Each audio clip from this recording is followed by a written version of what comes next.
आज का मुद्दा क्या है? क्या अपराधियों को उत्तर प्रदेश में जाति देख के मारा जा रहा है, यानी कि जाति देख के उनका एनकाउंटर किया जा रहा है? और ये सवाल हमने नहीं उठाया है, बल्कि ये सवाल समाजवादी पार्टी के प्रमुख अखिलेश यादव ने उठाया है। समाजवादी पार्टी के अध्यक्ष अखिलेश यादव ने आरोप लगाया है। उन्होंने कहा कि सुल्तानपुर में जो डकैती हुई थी उसके एक आरोपी मंगेश यादव को जाति देख करके मारा गया और बाकी के जो आरोपी थे वो सजातीय थे, इसलिए उन्हें जाने दिया गया। बुलडोजर को लेकर के भी इससे पहले अखिलेश यादव योगी सरकार को घेरते रहे हैं।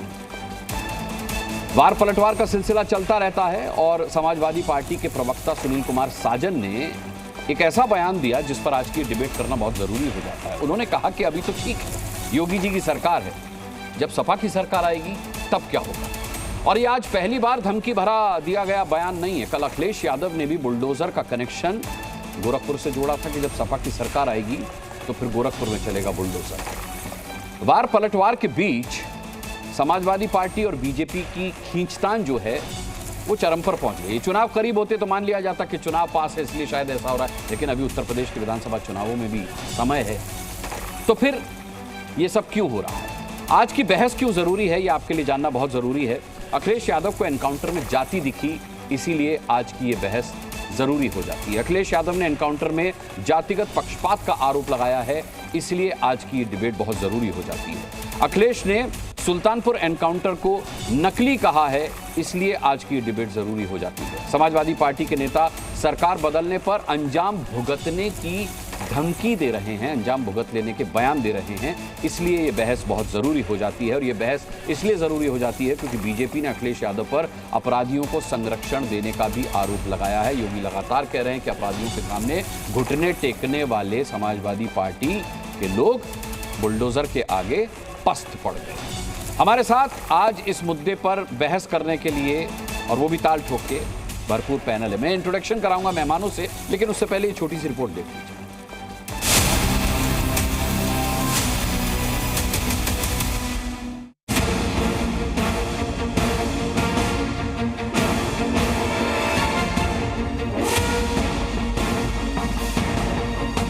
रात चलती हुई किसी बेटी के साथ अगर किसी ने छेड़छाड़ करके उसकी सुरक्षा में सेंध लगाने का कार्य करे क्या, तो अगले चौराहे पर उस ओहदे का इंतजार यमराज कर रहा होगा। सोचिए, कहीं कोई कल्पना कर सकता था कि जाति और धर्म को देख करके ट्रांसफर पोस्टिंग और जाति और धर्म को देख करके एफआईआर लिखाई जा रही है, एफआईआर नहीं लिखाई जा रही है। आज लूटकांड के आरोपी मंगेश यादव, जो 1 लाख रुपए का इनामी बदमाश था, उसको उत्तर प्रदेश की पुलिस ने मुठभेड़ में ढेर कर दिया है। अगर जाति देख करके हत्या होगी, इनकाउंटर होगा, तो ये तो गलत परंपरा है। जब भी किसी अपराधी को एनकाउंटर में गोली लगती है तो दर्द अपराधी के बजाय अखिलेश यादव जी को होने लगता है। या अपराधियों का संरक्षण करने वाले अखिलेश यादव जी, उनको इतना दर्द क्यों होता है? आप सोचिए, सरकार बदलेगी फिर क्या होगा? तो हम नहीं चाहते हैं कि जाति धर्म में सरकार काम करे या अधिकारी काम करे। वो जाति की राजनीति करते हैं, इस नाते उनको जाति दिखाई दे रही है। और लोगों के इनकाउंटर होते हैं तो उस पर तो उनका सवाल नहीं आता है।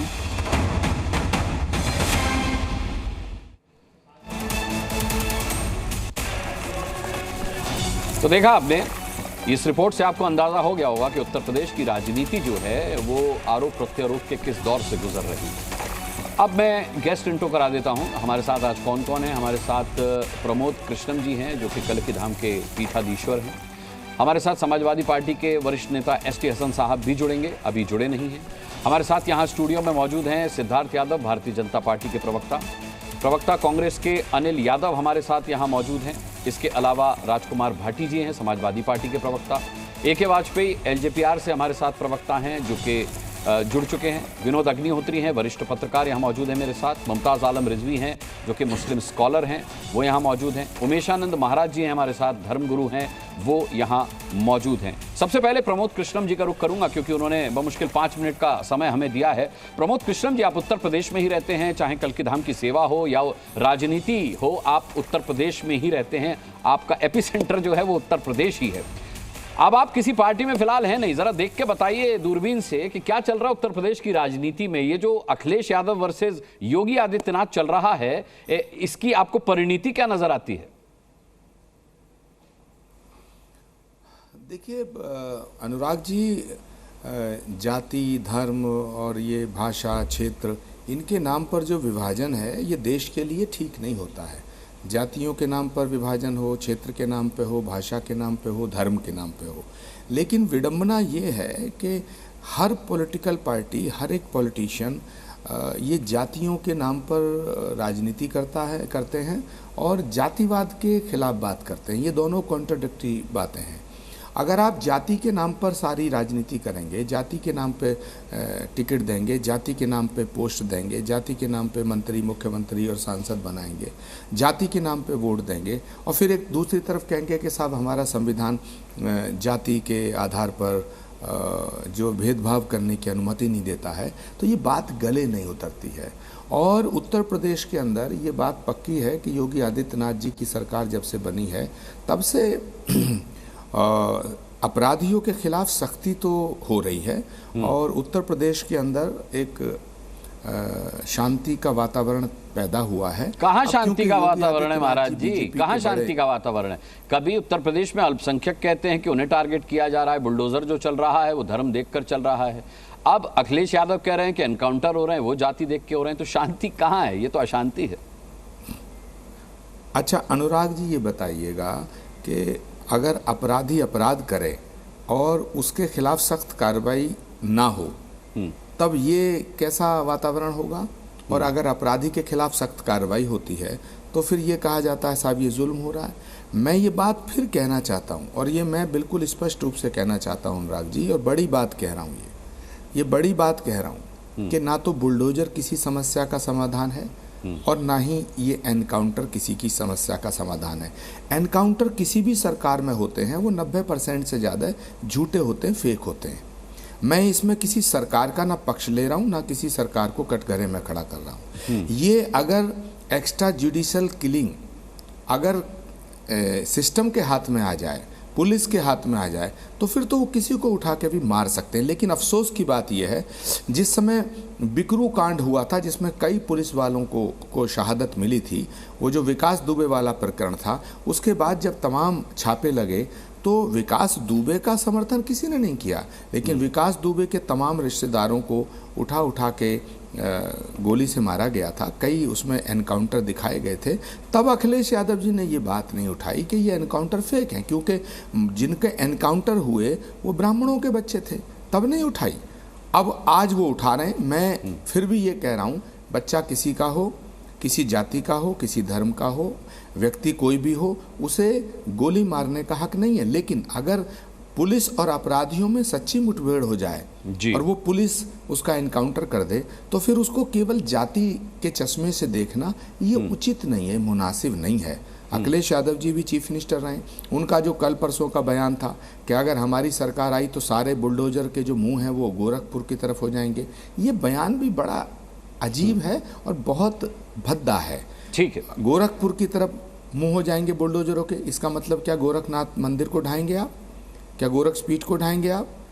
अरे भाई, आप ये कहिए कि योगी आदित्यनाथ जी आपकी चीफ मिनिस्टर होते हुए ये काम ठीक नहीं हो रहा, तो इसको कहने के तरीके हैं। विधानसभा आपके पास है, आपकी बहस होती है। ठीक है प्रमोद जी, ठीक है प्रमोद जी, आपका मैसेज क्लियर है और बहुत साहब अगर तुम बहुत बैलेंस्ड मैसेज दिया है आपने प्रमोद कृष्ण। ऐसा करेंगे तो ये जो डिस्कोर्स है ये ठीक नहीं है, ये लोकतंत्र के लिए ठीक नहीं है। भले ही किसी एक पॉलिटिकल पार्टी के लिए ठीक हो सकता है। मैं अपनी बात को बहुत ही साफ तरह से एक बार फिर कहना चाहता हूँ अनुराग जी कि एनकाउंटर करना और बुलडोजर चलाना ये किसी समस्या का परमानेंट समस्या का नहीं। ठीक है, हमें ठीक है, बहुत बहुत धन्यवाद प्रमोद कृष्णम जी, आपने बहुत बैलेंस्ड रह करके अपनी राय व्यक्त की है। एसटी हसन साहब समाजवादी पार्टी के वरिष्ठ नेता हमारे साथ जुड़ गए हैं। एसटी हसन साहब, आरोप लगाने को तो अखिलेश यादव साहब ने लगा दिया कि जाति देख करके मंगेश यादव का एनकाउंटर किया गया है, लेकिन मैं मास्टरमाइंड्स की लिस्ट पढ़ रहा था। विपिन सिंह है जो कि क्षत्रिय है, फुरकान है जो कि मुस्लिम है, मंगेश यादव जो कि एनकाउंटर का शिकार हुआ, अनुज प्रताप सिंह है, अरबाज है जो कि मुस्लिम है, विनय शुक्ला जो कि ब्राह्मण है, अंकित यादव, अजय यादव, अरविंद यादव, विवेक सिंह और दुर्गेश प्रताप सिंह। इसमें 3 और यादव हैं। तो अखिलेश यादव कैसे कह सकते हैं कि बाकियों को सजातीय देख करके छोड़ दिया गया? देखिए अखिलेश भैया, हमें ऐसा लगता है कि आपने, हम सब ने इस बात को कबूल कर लिया कि अपराधी का एनकाउंटर कर दो। अब अदालतों की तो जरूरत रही नहीं। पुलिस का काम है कि अपराधी को पकड़े, अदालत के हुजूर में पेश करे, अदालत जो फैसले ले उसके हिसाब से भले से फांसी दे दे अदालत, किसी को कोई इतराज नहीं होगा। लेकिन एनकाउंटर की एक घड़ी हुई है कि तमाम एनकाउंटर अगर करोगे तो अदालतों को तो फिर बंदी हो जाना चाहिए। दूसरे ये जो जिस तरह से बुलडोजर चल रहे हैं, एक मकान के अंदर 10 लोग रहते हैं, एक अपराधी है, तो उन 9 लोगों को क्या कसूर था? जिंदगी भर की कमाई से आदमी एक मकान बनाता है और उसके बाद एक आदमी के आपराधिक होने से आप बुलडोजर चला दें। जबकि सुप्रीम कोर्ट ने इस बात को कह दिया है कि अगर नहीं, ये तो हसन साहब आप भी जानते होंगे कि नोटिस दिया जाता है पहले। देखिए, अगर अवैध मकान की बात करेंगे आप, तो मैं समझ, अभी भी प्रयागराज के मदरसे को नोटिस दिया गया है। अभी भी प्रयागराज के मदरसे को नोटिस दिया गया है।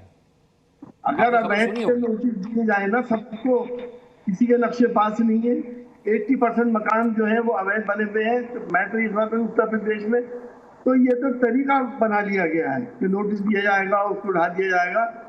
अगर ढानी है तो फिर जितने अवैध है सबको खत्म कर दिए इस किस्से को। ये एक तो शील्ड बना ली जाती कि अवैध था। वजह सिर्फ यही है कि वो अपराधी था।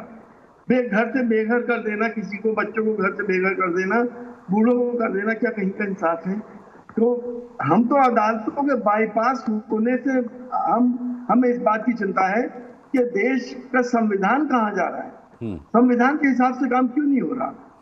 हम लोगों ने ये सब एक्सेप्ट क्यों कर लिया कि ये सब चीजें होनी चाहिए अपराधियों के साथ। एसटी साहब, मेरे पैनल में ऐसे बहुत से लोग हैं जो फिर आपको भी संविधान याद दिलाएंगे, फिर ये भी याद दिलाएंगे कि नेताजी कहा करते थे लड़के हैं, लड़कों से गलती हो जाती है। और एनकाउंटर तो अखिलेश यादव की सरकार में भी हुए हैं। वो नेताजी ने किस कंटेक्स्ट में कहा था? मुरादाबाद में कहा था, मैं भी उस मीटिंग में था। इस कंटेक्स्ट में कहा था कि सजाए मौत इतने बच्चों को मत दो। 4 बच्चों को सजाए मौत हो गई थी उसमें, इसलिए कहा था ये बात। लेकिन वो कभी पक्षधर नहीं रहे कि बच्चे हैं और लड़के हैं, इन सब गलती हो जाती है। लेकिन वो जुमला उठा लिया सब लोगों ने और आप लोगों ने ब्रॉडकास्ट कर दिया। नहीं, हम लोगों ने नहीं किया। ये आपके जो विपक्षी पार्टियों वाले हैं उसको कोट करते रहते हैं। ये मीडिया ने कभी कोट नहीं किया। मैंने भी इसीलिए कहा कि यहाँ पर ऐसे बहुत सारे आपके विपक्षी लोग हैं, विरोधी लोग हैं जो इस बात को कोट कर सकते हैं। प्रमोद कृष्णम कुछ कहना चाह रहे हैं एसटी हसन साहब से। देखिए, मैं एक बात ये कहना चाह रहा हूँ, एसटी हसन साहब बहुत ही वरिष्ठ नेता हैं, बहुत ही दानिश्वर इंसान हैं, बहुत ही अच्छे इंसान हैं। मैं उनका व्यक्तिगत रूप से बड़ा सम्मान करता हूँ। लेकिन कई फैसले सरकार जो लेती है वो हम जिस पार्टी के नेता होते हैं, पार्टी के कार्यकर्ता होते हैं, हम अपनी सरकार के फैसलों को जस्टिफाइड करने की कोशिश करते हैं। तो उन्होंने भी नेताजी के बयान का समर्थन कर दिया। लेकिन भाई ये बताइएगा कि जब रामलला के भक्तों पे, निहत्तों पे गोली चलाई गई, मुलायम सिंह जी की सरकार थी, उन बेचारों ने तो कोई गलत काम नहीं किया था, वो तो प्रोटेस्ट करने जा रहे थे, तो उसको भी जस्टिफाइड किया गया। ऊपर से कल्की धाम आश्रम हमारा जो है उसके भीतर मंदिर बन रहा था। 2016 के अंदर 7 नवंबर 2016 को उस मंदिर के निर्माण पे पाबंदी लगा दी गई। फिर अब आकर के high court, supreme court, high court, 9 साल, मुझे 8 साल हो गए धक्के खाते खाते, और अब आके मुझे इंसाफ मिला और प्राइम मिनिस्टर आए, उन्होंने 19 फरवरी 2024 को उसका शिलान्यास किया। तो अब सवाल साहब, ये रोक जो आपने लगाई थी महाराज जी के आश्रम पर, क्यों लगाई? कल्की धाम पे रोक क्यों लगाई? या किसी ने नहीं बोला, या फिर किसी ने नहीं बोला, अतिक्रमण कर रहे थे, किसी ने मेरा समर्थन नहीं किया। महाराज जी का मैं बहुत इज्जत करता हूँ, ये मुझसे भी बहुत प्यार करते हैं और ये बाकी बहुत अच्छे इंसान हैं। लेकिन कभी कभी कुछ हालात ऐसे होते हैं कि इस तरह की बातें करनी पड़ जाती है। महाराज जी से मैं पूछना चाहता हूँ कि शिवपाल यादव जी आपके आश्रम में कितनी बार आए थे? जब भी बुलाया हमारे नेता आपके पास गए, आपको पूरा सम्मान किया। किस वजह से रोक लगी उसका वजह तो मुझे नहीं मालूम, क्या मामला था, क्या जमीन अवैध थी या और कुछ अवैध था। वो कोई ना कोई वजह रही होगी। अब आप तो सुप्रीम कोर्ट से उसका बनाने का अब ऑर्डर मिल गया, हमें भी इस बात की खुशी है, आप बनाइए, हम भी आपके यहाँ हाजिर होंगे और हमें भी सवाल में शिरकत करने का मौका दीजिए। जी नहीं, ये बात एसटी हसन साहब, ये तो जाती तौर पे आपने मेरी बात की है, मैंने आपकी बात की। शिवपाल जी हमारे बड़े प्रिय हैं, शिवपाल जी का हम ऑनर करते हैं। शिवपाल जी हमेशा आए हैं हमारे यहाँ और मैं आपको भी दावत देना चाहता हूँ, आप भी आइए। मैं एक सैद्धांतिक बात कर रहा हूँ, उसूलन बात कर रहा हूँ कि जब कल्कि धाम के निर्माण पर रोक लगी तो उस वक्त किसी ने ये नहीं कहा कि भाई ये गलत कर रहे हो, ये मत करो। ये भी तो एक संवैधानिक विषय था। ये कौन से संविधान में लिखा? नंबर एक। नंबर टू जिस समय ये जो गलत बात है तो गलत का समर्थन करना भी गलत है। अगर अखिलेश यादव जी का गलत बयान है तो एसटी हसन साहब जैसे लोगों को कहना चाहिए आपने ये क्यों कहा है कि साहब गोरखपुर की तरफ सारे बुलडोजरों के मुंह हो जाएंगे। मैं फिर कहना चाहता हूं, बुलडोजर चलाना, एनकाउंटर फेक करना, गोली मार देना किसी समस्या का समाधान नहीं है, मगर अपराधियों के मन में खौफ हो, ये योगी आदित्यनाथ जी की सरकार ने करके दिखाया है। अब अपराधी की ना जात ढूंढी जाए, ना उसका धर्म देखा जाए, उस पर अपराध देख करके उसके खिलाफ कार्रवाई की जाए, ऐसा मेरा मानना है। तो शायद सब ठीक रहेगा, मगर सबको ठीक होना पड़ेगा, निष्पक्ष होकर बात करनी पड़ेगी। ठीक, चलिए, बहुत बहुत धन्यवाद करना चाहूंगा प्रमोद कृष्णम जी आपका भी और एसटी हसन साहब आपका भी इस डिबेट में जुड़ने के लिए। अब राजकुमार भाटी साहब आपका रुख करूंगा मैं, क्योंकि बात निकली है तो फिर दूर तलक जाएगी, है ना। अब दूर तलक बात यहां तक पहुंची है कि अखिलेश यादव जो पहले कहते थे कि भारतीय जनता पार्टी मुस्लिम तुष्टीकरण करती है, बुलडोजर धर्म देख के चलता है, बुलडोजर सिर्फ मुस्लिमों पर चलता है, वो अब जाति की बात कर रहे हैं। उनका कहना है कि मंगेश यादव था इसीलिए उसे जाति देख करके मारा गया। भाई विकास दुबे तो यादव नहीं था, और भी ऐसी लंबी फहरिस्त है जो उस जाति के नहीं थे, उनके भी एनकाउंटर हुए और योगी सरकार में हुए। जब आप कहते हैं कि मुस्लिमों के अलावा इन्हें कोई और नहीं दिखता, और जब दिखता है तो आप कहते हैं कि हमारी जाति का है, ये सुविधाजनक राजनीति का खेल क्या कहता है? आचार्य प्रमोद कृष्णम जी, जो कि भारतीय जनता पार्टी के समर्थक गिने जाते हैं आजकल, और मैं मान लूँ कि वो निष्पक्ष भी मान लें अगर उन्हें कि वो समर्थक नहीं है, तो भी उन्होंने एक बात सही कही जिसका मैं समर्थन करता हूँ, और शायद बहुत लोग जिन्हें जानकारी है वो इस बात से सहमत होंगे। उन्होंने कहा कि ये जो मुठभेड़ होती हैं, एनकाउंटर जो होते हैं, इनमें 90% फर्जी होते हैं। ये सच्चाई है, हमारी व्यवस्था की ये कमजोरी है, किसी भी सरकार में हो। अब आप उत्तर प्रदेश में हुए एनकाउंटर्स की लिस्ट उठा के देख लीजिए, जो पीड़ित हैं, जिनकी मौत हुई है, जो घायल हुए हैं एनकाउंटर में, उनमें 90% आपको पिछड़े, दलित और अल्पसंख्यक मिलेंगे। इसलिए हमारा संदेह करने का आधार बनता है, संदेह उठाने का आधार बनता है। और जो वर्तमान मुख्यमंत्री हैं हमारे, जो उत्तर प्रदेश में भारतीय जनता पार्टी की सरकार है, वो केवल एनकाउंटर में नहीं, हर कार्रवाई में भेदभाव जाति देख के कर रही है। यहां तक कि अब 10 सीटों पर उपचुनाव होना, उन जिलों से यादव और मुस्लिम अधिकारी चुन चुन के हटाए गए हैं, आदेश दिए गए हैं। वोटर लिस्ट में जब धांधली होती है, कहते बहुत वोट कट गए। हमारे राष्ट्रीय अध्यक्ष ने प्रेस कॉन्फ्रेंस करके आरोप लगाया था कि मुसलमान और यादवों के वोट काट दिए गए। तो चुनाव आयोग ने नोटिस दिया था कि हमें सबूत दीजिए आप, और मीडिया ने तब हमसे बहुत सवाल पूछे थे, और बीजेपी के साथियों ने भी पूछे थे कि सबूत दो, अब घिरेंगे अखिलेश यादव। हमने 18,000 शपथ पत्र दिए चुनाव आयोग को, जिसमें उन्होंने कहा कि मेरी वोट पहली लिस्ट में थी और जो फाइनल लिस्ट आई उसमें मेरी वोट नहीं थी, और वो सारे यादव और मुसलमान और दूसरे ओबीसी समुदाय के थे। आज तक चुनाव आयोग उस पर कुंडली मार के बैठा है, आगे कोई कार्रवाई नहीं हुई। अभी मुख्यमंत्री जी जब लखनऊ में एक घटना होती है छेड़छाड़ की, जो बहुत शर्मनाक घटना थी, उसके वीडियो मौजूद है, उसमें दिखाई दे रहे हैं कौन कौन छेड़छाड़ कर रहे हैं। केवल 2 ही नाम लेते हैं सदन के अंदर, एक पवन यादव, एक वो कौन सा खान है वो मुस्लिम।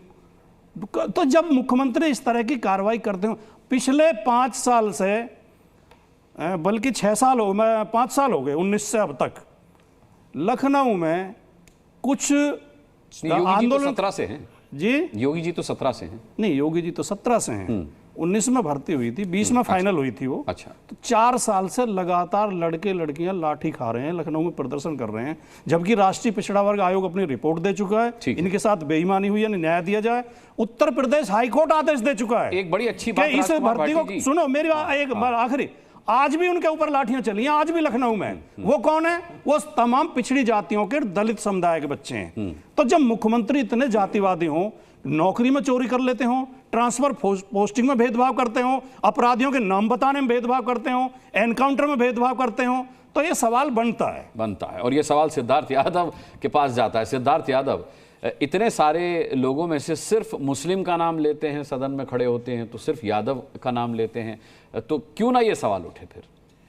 देखिए अनुराग जी, अपराधी की कोई जाति नहीं होती और अपराधियों को जातियों से जोड़ा भी नहीं जाना चाहिए। दुर्भाग्यपूर्ण ऐसा हो चुका है कि जो कुछ हमारे देश के प्रमुख नेता हैं, मैं अखिलेश जी को देश का एक प्रमुख नेता मानता हूं, वो पूर्व मुख्यमंत्री हैं एक प्रदेश के, वो एक पार्टी जो कि तीसरे नंबर की पार्टी है इस देश में, उसके मुखिया हैं, लंबे समय से हैं। मैं मानता हूं ये देश की राजनीति के लिए बहुत खतरनाक है जब इस स्तर के नेता जातिवाद को और अपनी राजनीति को इस स्तर पर ले आए, जब वो ये तय कर लें कि हम अपराधियों में भी जातियां देखेंगे, हम जाति के आधार पर अपराधी को आकर कहेंगे। एनकाउंटर हुआ, फेक एनकाउंटर्स होते हैं, ऐसा होता है, बता रहे हैं समाजवादी पार्टी के साथी। आप एनकाउंटर पे जो बोलना चाहे बोल सकते हैं।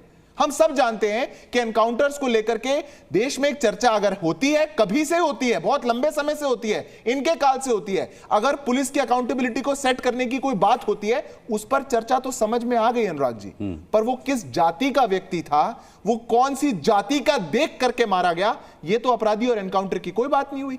किसकी बात कर रहे हैं आप? जो पुलिस टीम वहां पे गई थी उसमें 3 यादव थे, उसकी बात आपने क्यों नहीं? आरोपियों में भी 3 यादव, आरोपियों में तो 3 यादव और थे। जो पुलिस टीम इस एक्शन में थे उसमें हर्षित यादव, अभिषेक यादव, पुलिस अधिकारी भी यादव थे। पर आप जब जातिवाद को, अपनी संकीर्ण सोच को इस स्तर पर ले आते हैं तो मैं मानता हूं ये दुर्भाग्यपूर्ण हो जाता है। दूसरी बात उन्होंने कही कि पिछड़ों के साथ ऐसा अन्याय हो रहा है, जितने भी एनकाउंटर होते हैं, एनकाउंटर तो आपके समय में भी होते थे, आप किसका करते थे?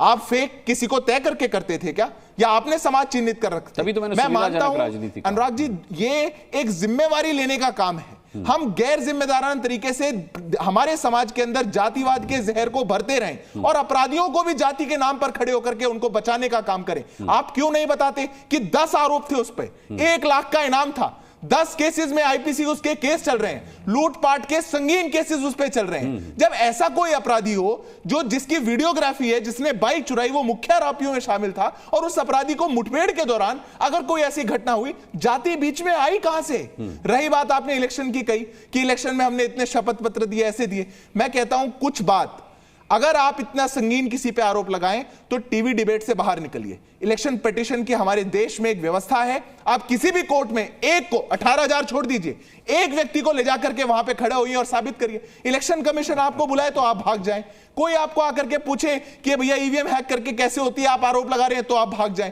कोई सवाल पूछ ले तो आप तुरंत भाग जाएं, पर आप आरोप लगाने में सबसे आगे हो, यह देश की राजनीति के लिए घातक है, खतरनाक है, विपक्ष को इससे बचना चाहिए। राजकुमार भाटी जी, एक यादव ही आपको काउंटर कर रहे हैं, देखिए ये भी यादव है सिद्धार्थ। अब आप मुझे एक सवाल का जवाब दे दें। एक भारतीय भी, हम अपराधियों की जाति ना देखें, की बात नहीं है, हम अपराधियों की जाति ना देखें, सिद्धार्थ जी पुलिस वालों की जाति देखें, आप प्रवक्ताओं की जाति देखें, आप ये देखें कि कौन से प्रवक्ता की क्या जाति देखी, कमाल है भाई।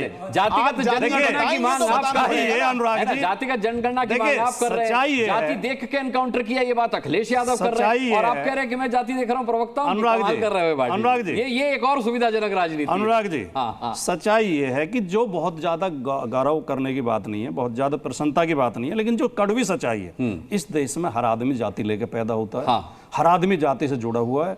जो पाखंड करते हैं वो कहते हैं देश में तो 4 ही जातियां होती हैं, गरीब की, महिला की, युवा की, किसान की, और सारे काम जाति देख देख के करते हैं, अपॉइंटमेंट जाति देख के करते हैं, टिकट जाति देख के देते हैं, वोट जाति देख के मांगते हैं। लोग चुनाव के दौरान बात कर रहे हैं, बीजेपी की बात कर रहे हैं। मैं एक सैद्धांतिक बात कह रहा हूं, आप उसे मेरे ऊपर भी लागू कर लें। हर आदमी जाति लेके पैदा होता है, लेकिन जो दलित, पीड़ित, शोषित, जिनके साथ हजारों साल से अन्याय हुआ है, जब हम उनकी आवाज उठाते हैं, पीडीए की आवाज उठाते हैं, जब हमारी पार्टी उठाती है, तब जातिवादियों के पेट में दर्द होता है। तब वो ये कहते कोई जाति नहीं होती, कोई। तब क्यों नहीं कहते जब घोड़े पर चढ़ने से दूल्हे को रोका जाता है, उन्हें अपमानित किया जाता है, उनकी हत्या तक कर दी जाती है, तब एक बार भी क्यों नहीं कहते कि ये भी हमारे भाई हैं, जाति देख के क्यों अन्याय कर रहे हो? जब अन्याय जाति देख के होता है तो न्याय भी जाति देख के ही मिल सकता है। सिद्धार्थ जी, छोटा रखिए। मैं बिल्कुल एक छोटा जवाब देता हूं। जब उत्तर प्रदेश में सबसे ज्यादा दंगे हुआ करते थे तो कौन मरता था? तब आप क्यों नहीं बोले? जब आपके काल में सबसे ज्यादा दंगे हुए और दलित, पिछड़ा, शोषित, वंचित, महिला, बच्चे, इन्हीं की सबसे ज्यादा मौतें हुई, आप क्यों नहीं बोले? ये आपकी समस्या है। ये जाति के पक्ष में नहीं है, जाति तो राजनीति के लिए है। अगर बहुत पिछड़ों की, यादवों की बहुत चिंता थी, 8% यादवों को टिकट दिया आपने, सारे एक ही परिवार के क्यों दिए? अरे उत्तर प्रदेश में इतने यादव हैं, इतने पिछड़े हैं, कोई नहीं मिला। एक डिंपल भाभी, सारे उनके देवर, एक भैया, उनके चाचा राज्यसभा में, सारे यादव एक परिवार के। अगर ये बात हुई, अगर अनुराग जी ये बात हुई, तो मैं मानता हूं कि जाति के नाम पर सिर्फ राजनीति, अपने परिवार के हितों को साधना, अपने राजनीतिक हितों को साधना, वहां आगे बढ़ना। नहीं तो जो लोग गेस्ट हाउस सांड करें और फिर वो दलितों की बात करें, वो देश में प्रदेश में बात करें कानून व्यवस्था की, सबसे ज्यादा इनके कानून व्यवस्था में वही पिसते थे, पर उस पर शब्द नहीं निकलता। ठीक है, अब एक और यादव साथी को लाता हूं आपके, भाटी जी, अनिल यादव जी हमारे साथ हैं कांग्रेस के, और ये तो वाकई में आपके साथी हैं उत्तर प्रदेश में। आप साथ ही तो सिद्धार्थ जी भी हैं, वो हमारे भाई हैं। तो अनिल यादव जी, आप वैसे तो समाजवादी पार्टी के साथ हैं उत्तर प्रदेश में, लेकिन जब सुनील कुमार साजन ये कहते हैं और अखिलेश यादव ये कहते हैं कि सुनील कुमार साजन कहते हैं कि भाई जब हमारी सरकार आएगी तो फिर देख लिया जाएगा, और जब अखिलेश यादव ये कहते हैं कि जब हमारी सरकार आएगी तो सारे बुलडोजरों के मुंह गोरखपुर की तरफ हो जाएंगे, तब आप इनके साथ हैं या नहीं है? देखिए, मुझे लगता है कि अभी जितनी बातें हुई, चाहे उसमें आचार्य प्रमोद कृष्णम हो, चाहे सिद्धार्थ यादव हो, और सभी ने एक बात कही कि भाई जाति देखकर आप अपराधी की जाति मत देखिए, अपराधी को जाति से कनेक्ट मत करिए। मैं बिल्कुल सहमत हूं इस बात पे, लेकिन हो क्या रहा है धरातल में, वो तो राजकुमार भाटी जी ने बताया अभी। खुद मुख्यमंत्री जब विधानसभा के अंदर जाति बता के अपराधियों को चिन्हित कर रहे हैं, तो बताइए क्या वो अपराधियों की जाति से कनेक्ट कर रहे हैं या नहीं कर रहे हैं? सिद्धार्थ यादव कहें कि मुख्यमंत्री के लिए माफी मांगे, तो मैं मानूंगी इनकी बात में सच्चाई है। देखिए, बड़ी बड़ी बातें करने से नहीं चलता है, देश देख रहा है, ये सारी जातियां आपको, धर्म देख रहे हैं आपको। आप सुन लीजिए, अब मेरे 10 सेकंड में आप टोक देंगे, कैसे चलेगा? आपने 3 बार आप ही बोलेंगे, ऐसा नहीं है, आपको मैं पूरा समय दूंगा, आप शिकायत लेके नहीं जाएंगे यहां से। मैं सिर्फ इतना कह रहा हूं कि जब मुस्लिम नाम लिया जाता है तो आप उसे सिर्फ मुस्लिम समझते हैं, लेकिन जब नाम लिया जाता है यादव का तो आप उसे जाति से जोड़ देते हैं। जब आप नाम लिया जाता है दुबे का तो आप कहते हैं ब्राह्मण का। तो आप हिंदुओं को इतनी जाति में क्यों बांट देते हैं? हिंदू मुस्लिम रखिए ना, कि योगी ने एक हिंदू का नाम लिया, एक मुस्लिम का नाम लिया, फिर आप हिंदू के नाम को जाति से जोड़ रहे हैं और कह रहे मुस्लिम और यादव का नाम लिया। देखिए, क्या आपने निराला खेल खेला है? मुख्यमंत्री ने जाति का नाम लिया, वहां पर 16 जो लोग थे उनमें अलग अलग जाति के सब हिंदू ही तो थे, कुछ मुसलमान थे उनमें, लेकिन जो हिंदू थे उनकी जाति के साथ हिंदू थोड़ी कहा, उन्होंने जाति का नाम लिया, तो क्यों जाति पर बात नहीं होगी? और मैं तो आपसे ये पूछना चाहता हूं भाई कि अभी कुछ दिन पहले मुख्यमंत्री ने क्या कहा मंच से कि जो अगर कटेंगे बटेंगे तो कटेंगे। अब आप एक बात बताइए, जो व्यक्ति संविधान की शपथ लेकर मुख्यमंत्री जैसे पद पर बैठा हो, वो धर्म के नाम पर उन्माद फैलाना चाहता है खुद अपने ही प्रदेश में, तो ये कहां तक जायज है? और जहां तक बात है गोरखपुर की तरफ बुलडोजर करने की, अच्छा, उन्होंने साथ में ये भी कहा था एक रहेंगे तो नेक रहेंगे, उसका आप जिक्र नहीं करते। मुझे एक बात बताइए ना कि भाई मुख्यमंत्री तो वो सबके हैं ना, कैसे कोई काट जाएगा? क्या ये मुख्यमंत्री इतने अक्षम हैं कि इनके होते हुए कोई भी किसी को काट जाएगा? ये तो मुझे लगता है कि खुद के ऊपर प्रश्न चिन्ह लगा रहे हैं। और देखिए क्या हो रहा है कि प्रदेश में अपराध तो शीर्ष पर पहुंच चुका है, लेकिन अपनी एक ब्रांडिंग करने के लिए अपना नाम बुलडोजर बाबा रख दिया है। मैं तो आपको आंकड़ों से बता देता हूं भाई, कल ही की घटना है, कासगंज में कचहरी के अंदर से एक महिला को उठाया गया और आज उसकी लाश मिली है, शरीर पर निशान है। बहराइच में एक महिला के नग्न होकर उसकी लाश मिली है। जालौन में 17 साल की बच्ची मारी गई है। तो ये कौन सा बुलडोजर बाबा है? क्राइम तो लगातार बढ़ रहा है और मुझे लगता है कि अब योगी आदित्यनाथ जी सिर्फ बयानवीर रह गए हैं। बात बड़ी बड़ी करते हैं, काम कुछ नहीं करते। अपराध शीर्ष पर है, कोई अपराधी इन्हें सीरियस नहीं ले रहा है, और तो और इनके डिप्टी सीएम इनको सीरियसली नहीं ले रहे हैं। एक डिप्टी सीएम तो इनको कभी सरकार और संगठन का भेदभाव समझाने में लगे रहते हैं। मुझे दुख इस बात का है कि जो मेरे साथी इतनी अच्छी बातें और बड़ी बड़ी बातें कर रहे हैं, वो एक बार ये नहीं कहेंगे कि भाई योगी आदित्यनाथ जी ने गलत कहा, उसके लिए मैं माफी मांगता हूं। चलिए, वो तो नहीं मांगेंगे और ना आप उनसे मंगवा सकते हैं। आप भाई पिछड़ी जाति से आते हैं, पार्टी के कई प्रवक्ता कह चुके हैं कि ये जो बटेंगे और कटेंगे वाले में कटेंगे का चयन है, हो सकता है कि गलत चयन रहा हो शब्दों का, ये वो मान चुके हैं। बोलिए, सिद्धार्थ यादव कहें कि ये गलत कहा योगी आदित्यनाथ जी, माफी मंगवाइए, मैं तो मान जाऊंगा। कितने सच्चे हैं मेरे भाई, सिर्फ बात बनाने के लिए कहेंगे तो नहीं चलेगा ना। इसलिए गलत कहा, क्या गलत कहा? अब ये देखिए, मैं पूछता हूं आपसे, ये तो आप ही को झूठा इस लाइन में आप ही कह रहे थे कि भाजपा वाले, अरे मैंने कहा कुछ प्रवक्ता भाई, मैंने इनका नाम थोड़े लिया। मैं बस 10 सेकंड मैं पूछ लेता हूं। इसका मतलब भाजपा का डबल स्टैंडर्ड है इस पे, बटेंगे भाजपा का इस पे डबल स्टैंडर्ड नहीं, कोई डबल स्टैंडर्ड नहीं है। बटेंगे तो कटेंगे, एक रहेंगे तो नेक रहेंगे, इसमें गैर संवैधानिक क्या है? आप सब एक रहें, पूरा देश एक रहे, कोई देश को क्षेत्र के आधार पर ना बांटे, कोई देश को धर्म के आधार पर ना बांटे। जब आपको इसमें दर्द हो गया कि बटेंगे और कटेंगे, पर आपको तब दर्द नहीं होता जब कोई कहता है कि नॉर्थ ईस्ट को काट दो, चिकन नेक को काट दो। मैं बीच में एक सेकंड, भाटी जी एक ही सेकंड ले, तब आपको दर्द नहीं होता जब कोई कहता है चिकन नेक को काट दो, नॉर्थ ईस्ट को अलग कर दो, दक्षिण भारत तो बहुत गलत है। जब राहुल गांधी कहा करते थे मैं दक्षिण में आया हूं, मेरे को तो उत्तर में राजनीति करते हुए घुटन होती है, तब आपको कोई समस्या नहीं हुई। ये कैसे स्टैंडर्ड्स हुए आपके? डबल स्टैंडर्ड्स आपके हैं। अगर आप डबल स्टैंडर्ड रखेंगे तो आपको दिखेगा भी डबल स्टैंडर्ड। माफी मांगिए योगी आदित्यनाथ। अरे किस बात के लिए? मैं तो कह रहा हूं आपको डबल स्टैंडर्ड आपके हैं। उन्होंने कहा माफी तो वो मांगेंगे जो कहते हैं कि देश 100 मुसलमान महिलाएं लाई जाए तो मांगिए माफी। एक मुख्यमंत्री इस तरह की बयानबाजी करेंगे? एक बार सवाल धर्म और जाति देख के बटेंगे की आप बात कर रहे हो। जब योगी जी 2080 की बात कर रहे थे, जब योगी जी अली बजरंगबली की बात कर रहे थे, तब बांट रहे थे या एक कर रहे थे? जब माननीय मोदी जी पूरे चुनाव तुम्हारी भैंस छीन ले जाएंगे, तुम्हारे मंगलसूत्र छीन लेंगे, तुम्हारे घर छीन लेंगे, तो एक कर रहे थे या बांटने की बात कर रहे थे? वोट जिहाद के टाइम पे बांटते भी आप ही हो, बांटते भी आप ही हो। वोट जिहाद पे क्या कर रहे थे आप जाकर के कहेंगे वोट जिहाद करो, वो वोट जिहाद करो, वो बहुत देश की राष्ट्रीय एकता का पर्व था। इजाद किया है। जब आप कहेंगे कि वोट जिहाद करो तो राष्ट्रीय एकता का पर्व मनाया जाएगा देश में। कैसी बात हुई? मना लेते हैं, राष्ट्रीय एकता का पर्व मनाते हैं, वोट जिहाद के। वाजपेयी साहब को लाते हैं। 10 सेकंड एक छोटा सा मेरा, क्योंकि सिद्धार्थ भाई ने कहा कि अगर आपको शिकायत है तो आप इलेक्शन कमीशन क्यों नहीं गए। मैं आपको एक सच्चाई और बता देता हूं। जब पिछली बार चुनाव था ना, तो 14 शिकायतें कांग्रेस पार्टी ने प्रधानमंत्री मोदी जी के खिलाफ करी, एक पर कार्रवाई नहीं की। मैंने कहा अरे आप भाई साहब, आप इलेक्शन कमीशन, अरे सुन तो लीजिए, जब इंस्टीट्यूशंस को आपने इस तरीके से कॉम्प्रोमाइज कर दिया है, कहां सुनवाई होगी? हम तो जनता के दरबार में आए हैं और इसी जनता ने आपको 62 सीटों से आला कर दिया। ये राजनीति का स्तर है कि आपने कह दिया, कोर्ट को भी कर दिया। कोर्ट भी इंस्टीट्यूशन है जिसको कॉम्प्रोमाइज कर दिया। कमाल हो गया भाई। तो फिर आपके पास एक प्रावधान है ना कोर्ट जाने का, अगर चुनाव आयोग आपकी बात नहीं, मतलब ये आए दिन संविधान के परखच्चे उड़ाएंगे और हम कोर्ट जाते हैं। वाह भाई, बहुत बढ़िया। कोर्ट आप जाते भी रहे और जाना भी पड़ेगा। खैर मैं AK वाजपेयी साहब, कोर्ट नहीं कहा है भाई, कोर्ट ने ही योगी जी को मैंने बताया कि आप कोर्ट जाए। ये रफेल पे कोर्ट गए थे, माफी मांग करके आए। ये 370 पे कोर्ट गए थे, माफी मांग करके आए। मैं 10 केस बता सकता हूं जहां ये कोर्ट गए और मुंह काला करवा AK वाजपेयी साहब हैं, हमारे वरिष्ठ प्रवक्ता हैं और बड़ी देर से धैर्य से सुन रहे सबको। AK वाजपेयी साहब, जब बुलडोजर योगी का चलता है तो धर्म देखकर चलता है, जब योगी एनकाउंटर करते हैं तो जाति देख के करते हैं, लेकिन जब समाजवादी पार्टी के सारे बुलडोजर गोरखपुर की तरफ मुंह कर लेंगे तब सब ठीक हो जाएगा। साजन जी ने धमकी दी है कि सरकार जब बदलेगी, जब हमारी सरकार आएगी तो फिर क्या होगा। तो ये धमकी नुमा बयान इस तरीके के आते हैं, तो क्या कहेंगे आप ऐसे में कि जब योगी करते हैं तो वो असंवैधानिक होता है, जब सभा आएगी तो फिर सब कुछ संवैधानिक हो जाएगा? देखिए अनुराग जी, ऐसा है कि हम तो सबको सुन रहे थे और मैं सबसे पहले आचार्य जी की बात से सहमत नहीं हूँ, ना भाटी साहब की बात से सहमत हूँ। इन्होंने कहा कि 90% एनकाउंटर फेक होते हैं। आई एम सॉरी, माफ़ी के साथ एनकाउंटर होता नहीं है, सिचुएशन हालात बनते हैं। इसीलिए हिंदी में कहते हैं मुठभेड़।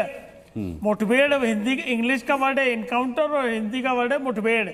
अगर अपराधी भागेगा और भागने के लिए जब पकड़ा जाएगा तो उसके साथी या वो खुद पुलिस वाले का हथियार छीन के गोली तान देगा, उस वक्त सेल्फ डिफेंस में पुलिस वालों को हथियार उठाने पड़ते हैं। और कोई भी इनकाउंटर अगर फेक करेगा, जो इनकाउंटर इस देश में फेक हुए हैं, पुलिस वालों की नौकरी गई है, पुलिस वाले जेल में सड़ रहे हैं। आज भी कितने हाई सीनियर ऑफिसर जो हैं वो सलाखों के पीछे हैं और मुआवजा अलग से देना पड़ता है। तो कृपया ये नैरेटिव ना बनाइए कि एनकाउंटर फेक होते हैं। मैं इस बात से बिल्कुल सहमत नहीं हूँ और कम से कम मैंने 60-70 केस किए एनकाउंटर वाले। ये आप मेरी एक्सपीरियंस के हिसाब से भी इस बात को मान लीजिए। और सवाल इन लोगों का, जहाँ तक विपक्षी दलों का है, ये जानबूझ के ये नैरेटिव बनाना चाह रहे हैं कि एक जाति देख के एनकाउंटर होते हैं। जानबूझ के ये नैरेटिव बनाना चाह रहे हैं कि ये सरकार संविधान के खिलाफ है। माफ करना, सरकार कोई होगी, सरकार को कानून के हिसाब से और संविधान के हिसाब से ही चलना पड़ता है। चाहे समाजवादी की सरकार होगी, चाहे बीजेपी की सरकार होगी।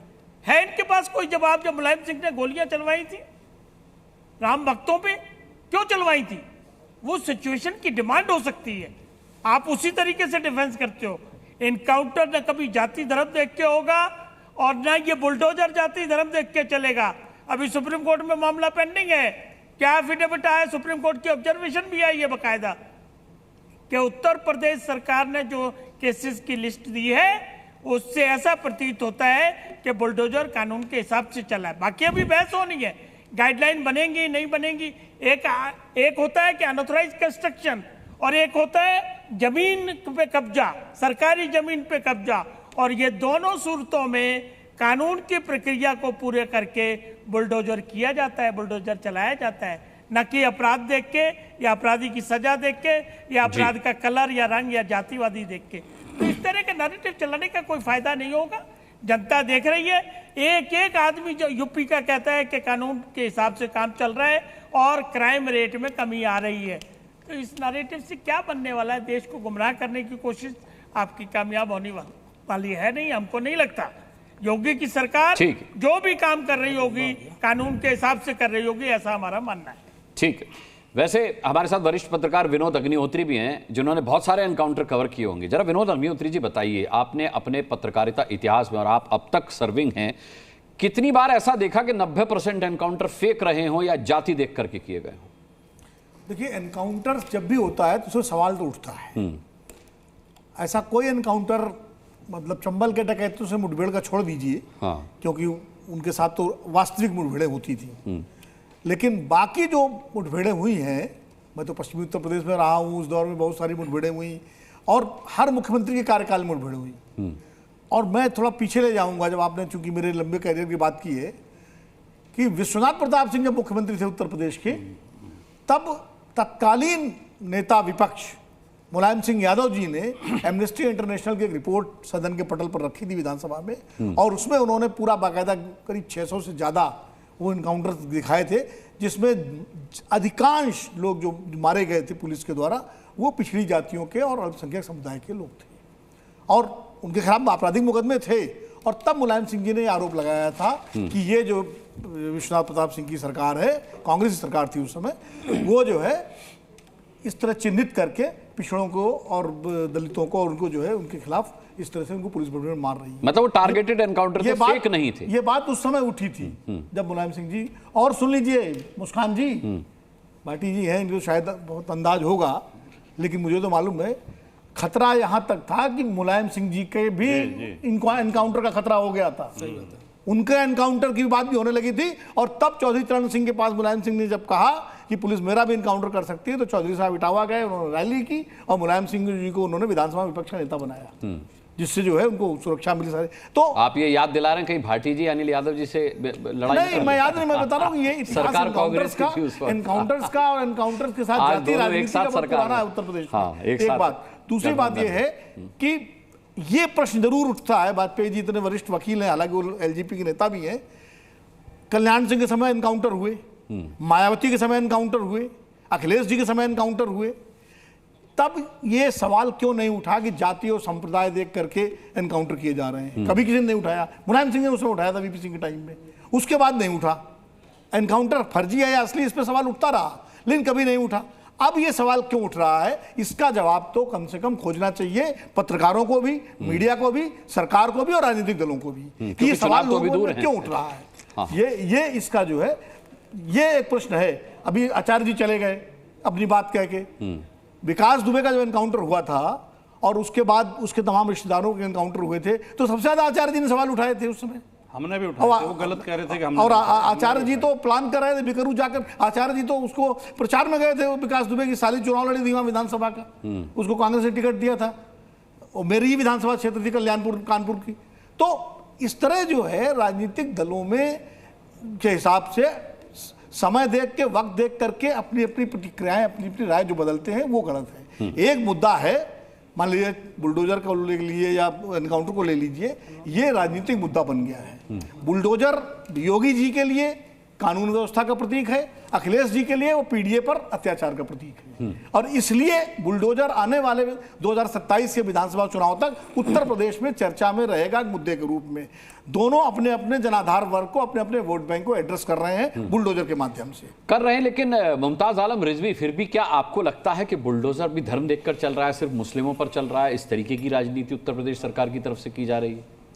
देखिए मुस्कान जी, बात ये नहीं है कि धर्म देखकर, जात देख कर के, सवाल ये है कि जो आचार्य प्रमोद कृष्णम जी ने कहा कि बुलेट और बुलडोजर, इससे कोई जो है विकास होने वाला नहीं है। और यही वजह है, आप देख लीजिए, दोनों चीजों की प्रैक्टिस की गई, दोनों पे अमल किया गया उत्तर प्रदेश में, लेकिन क्राइम नहीं रुका और विकास नहीं हुआ। देखिए क्राइम तो और नहीं क्राइम तो 75 सालों में भी नहीं रुका। जब सरकार कांग्रेस की रही, नहीं तो फिर फर्क क्या हुआ? पार्टी की रही तब नहीं तो फर्क क्या हुआ? देखिए मुस्कान जी, यही मैं कह रहा हूं कि ये दोनों चीजें, और जहां तक ये बहस है कि गोरखपुर, मुझे तो लग रहा है ये नूरा कुश्ती है, इससे क्या होगा?